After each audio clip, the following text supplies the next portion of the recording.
విష్ణుకరా వినరో భాగ్యము విష్ణుకరా వెనుకరా నీరో విష్ణుకరా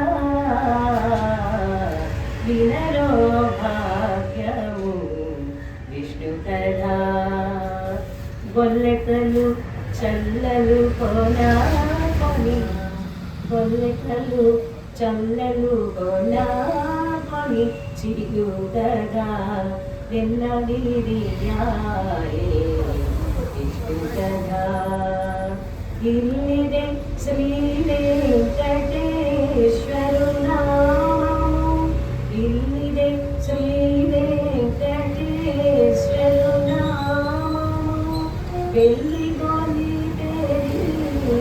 విష్ణుకథా విష్ణుకథా వినరో భాగ్యము విష్ణుకథా వెనుకర మీదియో విష్ణుకథా విష్ణుకథా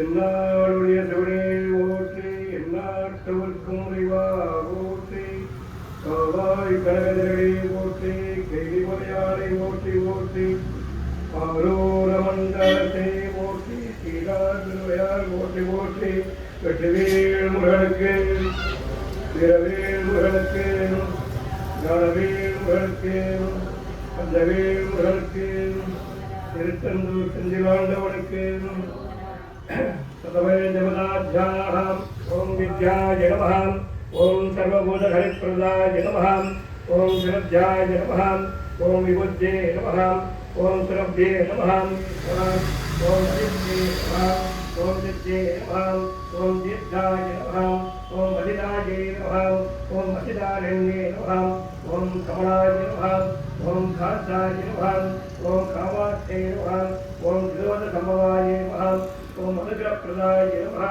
ॐ सिद्धाय नमः ॐ भोगशोकविनाशे नमः ॐ धर्मनिराय नमः ॐ करुणाय नमः ॐ मुखमात्रे नमः ॐ भक्तप्रियाय नमः ॐ भक्तभक्ताय नमः ॐ भक्ताहते नमः ॐ भक्तनाय नमः ॐ चन्द्राय नमः ॐ चन्द्रलोकधर्याय नमः ॐ चतुर्भुजाय नमः ॐ चन्द्ररूपाय नमः ॐ इन्द्राय नमः ॐ विमलाय नमः ॐ विश्वजने नमः ॐ मुक्षे नमः ॐ दारिद्र्यनाशने नमः ॐ प्रतिपुष्कन्ये नमः ॐ यशस्विन्ये नमः ॐ वसिद्राय नमः ॐ उदाराङ्गाय नमः ॐ करण्ये नमः ॐ हेममालिने नमः ॐ समध्याय नमः ॐ धर्मदासंज्ञाय नमः ॐ दारिद्र्यसंज्ञाय नमः ॐ सर्वलोकवज्रभाजन्ये नमः ॐ मतोभ्याय नमः ॐ वत्सलाभप्रियाय नमः ॐ रवाय नमः ॐ वत्सलाधराय नमः ॐ देव्ये नमः ॐ मत्कन्ये नमः ॐ मत्कन्ये नमः ॐ आदित्यप्रियदेवतानाम् अष्टोत्तरश्रावणवेदलोजागति नानासुरभयो ॐ वसितारण्ये नमः ॐ वसिप्रदाय नमः ॐ शिवाय नमः ॐ हरियारकृते नमः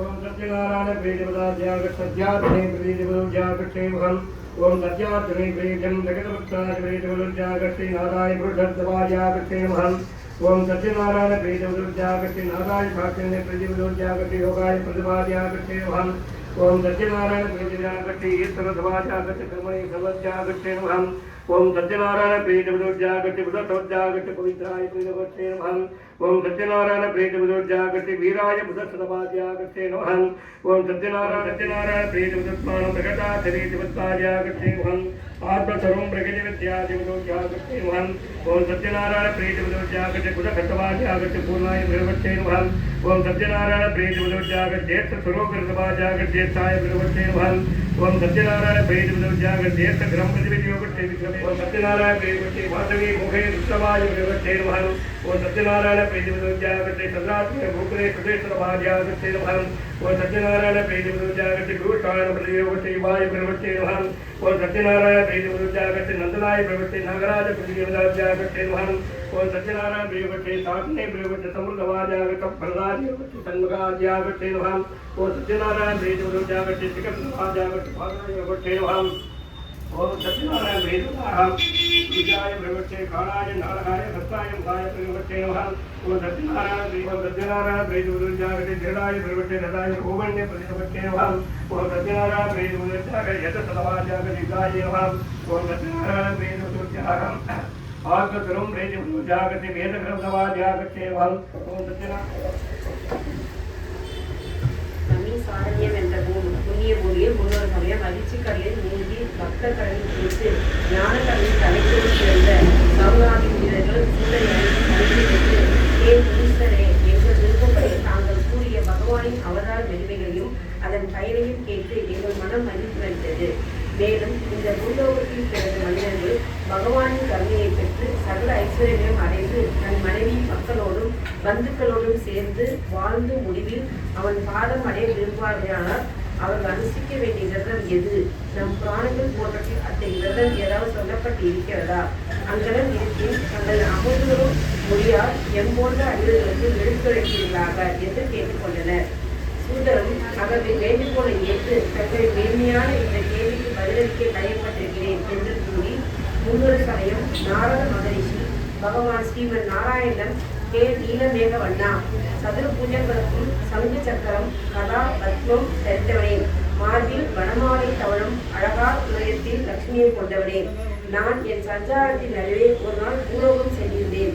அங்கு மக்கள் தாங்கள் செய்த கர்மாக்களினால் பலவிதமான பிரிவுகள் எடுத்து எல்லையற்ற துன்பங்களை அனுபவித்துக் கொண்டதும் என் மனம் வேதையடைந்தது. மக்கள் படும் அந்த துன்பங்களிலிருந்து அவர்களை விடுவித்து அவர்களை இன்புற வைக்க என் மனம் எண்ணுகிறது. என்ன உபாயத்தினால் அவர்கள் பிறவி துன்பங்களை போக்கி அவர்களை இன்பமாக வாழ வைப்பது என்று தெரியாமல் தங்களை நாடி வந்துள்ளேன். மூவுலகையும் காட்டும் ரட்சிப்பவனே, பக்த ரட்சகனே, மக்கள் அதிக சிரமமின்றி வாழ்வதற்கு ஒரு உபாயத்தை தாங்களால் எடுத்துரைக்க வேண்டும் என்று பக்தி சிறந்தோடு வேண்டி என்றார். பகவான் நாரதரை பார்த்து புன்னம்பிரன், நாராயணா நாராயணா என்ற என் பெயர் உரைத்தேன் நானிலத்திலும் புகழ் கொண்டவனே, மக்கள் அவர்கள் கர்ம வினையால் இருக்கும் துன்பங்களை கண்டு உன் மனம் இறக்கப்பட்டு அவர்களுக்கு உதவ எண்ணுகிறாய். உன் எண்ணத்தை நிறைவேற்ற மக்கள் இன்புற்று வாழ நீ கேட்டது போல விரதம் ஒன்று இருக்கிறது.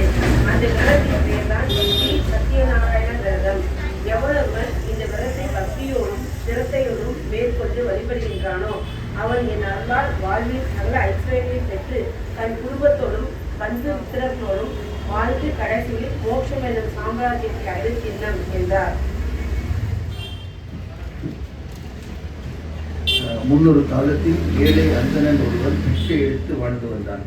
கடவுளையே நினைத்துக் கொண்டிருப்பதால் அவன் மீது இறக்கப்பட்டு மகாவிஷ்ணு ஒரு வயோதிகர் வேடத்தில் அவன் முன் தோன்றி சத்யநாராயண விரதத்தை அனுஷ்டிக்கும் முறையை உபதேசிக்க அவனும் மறுநாள் தான் பிச்சை எடுத்து கிடைத்த பொருளால் தன் உறவினர் சகாக்களுடன் சத்யநாராயண விரதத்தை அனுஷ்டித்து சகல ஐஸ்வர்யங்களையும் பெற்றான்.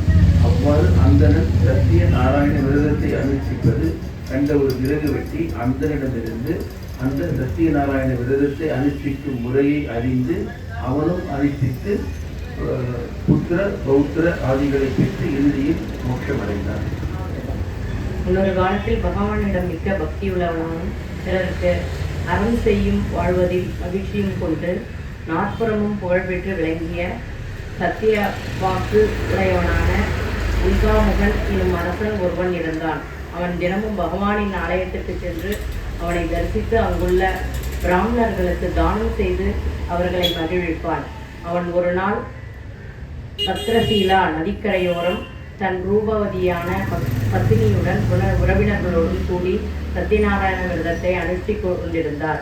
அப்போது வியாபாரத்திற்காக கொண்டு வரும் பொருட்களை ஓரிடத்தில் ஏற்றிக்கொண்டு அந்த நதிக்கரை ஓரமாக வந்த சாது எனும் வணிகன் அங்கு மகாராஜா அனுஷ்டித்துக் கொண்டிருந்த அந்த விரதத்தை கண்டு ஓடத்தை நிறுத்தி விட்டு இறங்கி வந்தான். மகாராஜா தன் பூஜையை முடித்து பிரசாதத்தை வழங்க சாதுவிடம் வந்தபோது அவரை பார்த்து, மகாராஜா, தாங்கள் இப்பொழுது அனுஷ்டித்த விரதத்தை பற்றி எனக்கு தெரிந்து கொள்ள ஆசையாக இருக்கிறது. எனவே என் ஆசையை நிறைவேற்றுங்கள் என்றார். அதற்கு மகாராஜா, வியாபாரியே, இப்பொழுது நான் அனுஷ்டித்த விரதத்தின் பெயர் சத்யநாராயண விரதம் என்பதாகும். எனக்கும் என் மனைவிக்கும் திருமணம் நடந்து 5 ஆண்டுகள் ஆகின்றன. இதுவரை எங்களுக்கு புத்திர பாக்கியம் இல்லை. எனவே இந்த பூஜையை அனுஷ்டிப்பதன் மூலம் குழந்தை பாக்கியம் உண்டாகும் என்று பெரியோர்கள் கூறியதன் பேரில் இந்த பூஜையை அனுஷ்டித்து வருகிறேன் என்றார். மகாராஜா கூறியதை மிக கவனமாக கேட்டுக்கொண்ட வணிகன், மிக்க நன்றி மகாராஜா, தாங்கள் கூறிய இந்த விரதத்தை கேட்டு என் மனம் மகிழ்ச்சி அடைகிறது. ராஜாவால் விடுவிக்கப்பட்டு பல பரிசுகளுடன் கப்பலில் நாடு திரும்பிய சாதுவும் அவருடைய மருமகனும் நித்தியாஸ்தானத்திற்காக கப்பலை ஒரு ஓரம் நிறுத்த வயோதிகர் வேடத்தில் அங்கு வந்த சத்யநாராயணர் கப்பலில் என்ன இருக்கிறது என்று அவர்களிடம் கேட்க அவர்களும் காய்ந்த இலைகள் தான் உள்ளன என்றனர். அப்படியே ஆகட்டும் என்று சென்று விட்டார் பகவான். அவர்கள் திரும்பி வந்து தம் கப்பலில் காய்ந்த இலைகள் இருப்பதைக் கண்டு தம் தவறை உணர்ந்து அவரிடம் சென்று மன்னிப்பு கேட்க அவரும் ஸ்ரீ சத்யநாராயண பூஜையை மறந்ததன் விளைவாகத்தான் இத்துன்பத்தை அனுபவிக்கின்றனர் என்றும் அதை அனுஷ்டிப்பதாக சங்கல்பித்து கொள்ளும்படியும் கேட்க அவர்களும் அவ்வாறே செய்து தம் பொருட்களை பெற்றனர். அவர் ஊர் திரும்பியதும் நதிக்கரையில் வேலை செய்து கொண்டிருக்கும் வேலையாட்களை அழைத்து தாம் வந்த விஷயத்தை கூறி தம் மனைவி மகனை அழைத்து வருமாறு கூறினான்.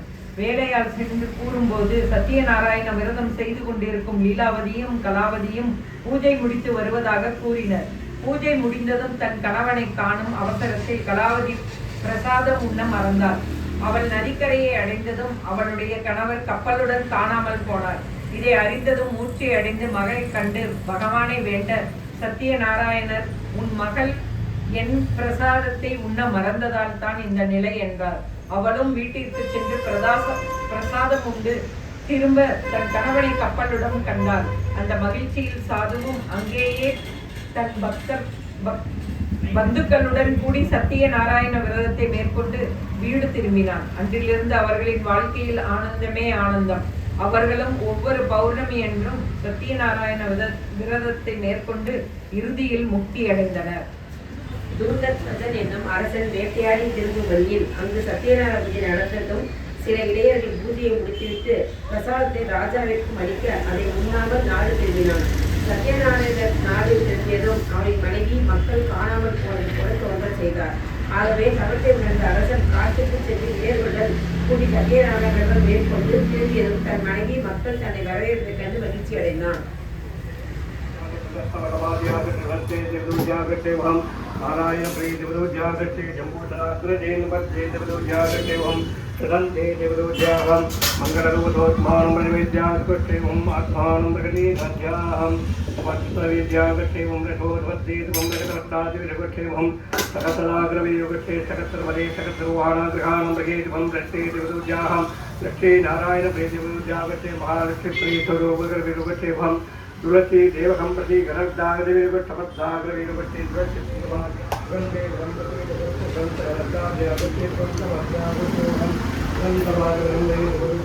गोविंदाय